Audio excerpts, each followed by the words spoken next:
Hello, Jason Virtue here from Land Life Education. Thanks for tuning in. I'm speaking to you today from the roadside a little bit south of Gympie in southeast Queensland. And it is now the 14th of January. And as you can see behind me, in old mate's pasture, there's definitely not a lot of grass there. Now, I'm not sure how it is in your part of the world, but the summer rainfall pattern for our part of the world has been, to say the least, somewhat ordinary. We've had some pretty dry weather, and indeed we've had some pretty hot weather. And a lot of people, simply because of that, have not been able to grow a lot of grass.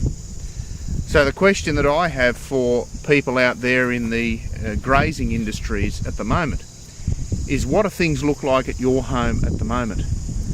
And how much rain do you think you're going to get in the months of February, March and April?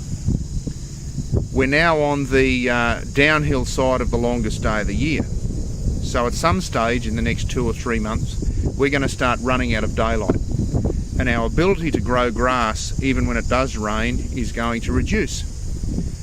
As you can see from the pasture behind me, there is not a lot of bulk out there in the particular paddock. Now, I know for a fact that this farm is set stocked, so the cattle have access to these plants every day of the year. We've had a very, very dry summer, and we've had a pretty hot summer. So the ability for these plants to grow has been limited on two fronts. One, because of the set stocking that's going on, and secondly, because of the lack of the rain that we have had. Now, even if we do get quite a bit of rain in February and March, which is quite likely for this part of the world, the plants in this pasture are going to be in catch-up mode. Alternatively, had there been quite a bulk of pasture there now, any rain that we got meant that the plants would have the ability to grow lots and lots of more plant material that this farmer would then have the ability to graze off and feed off to his animals in autumn, winter and heading into spring. So what I'll do is I'll pan the camera around and give you a look at what's happening in a particular paddock that hasn't been set stocked for the whole period of time. Now, as you can see out to my right, pound for pound, there's quite a bit more feed and pasture out here than there is over on the left-hand side. Now, the reason that has happened is the management of the plants on this side of the fence is significantly different from over there on the left-hand side of the fence. This paddock is not grazed very, very frequently. Indeed, it's probably only grazed 1 or 2 times a year. So this paddock is able to grow a heck of a lot more feed simply because the management over here is significantly different than the paddock on the left-hand side of the fence. Same rainfall, same part of the world, same soil type, same daylight length, same temperature, same everything.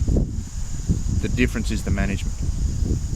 So my question to you is, where is the management that you're applying to your farm taking you at the present time? Are you happy or comfortable that you're going to be able to grow enough grass during the rest of the summer months here in Queensland so that you will have ample feed for your grazing animals for most of 2018? If you are, congratulations.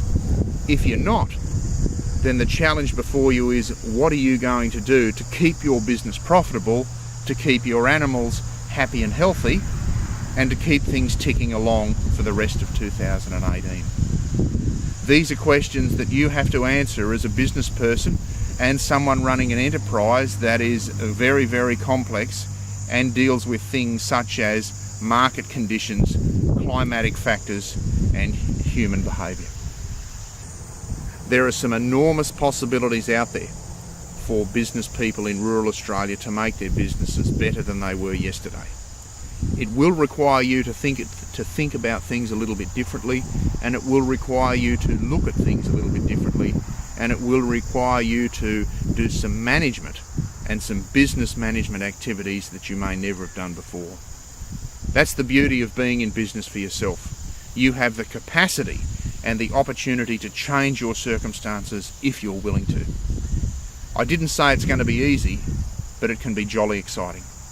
And I'm always willing to help people in rural Australia improve their circumstances by looking at things differently and changing the way that they operate their enterprise. And please remember that at Land Life Education, I offer everybody, regardless of where they are, a positive choice for change. Thank you for tuning in, and have a wonderful day.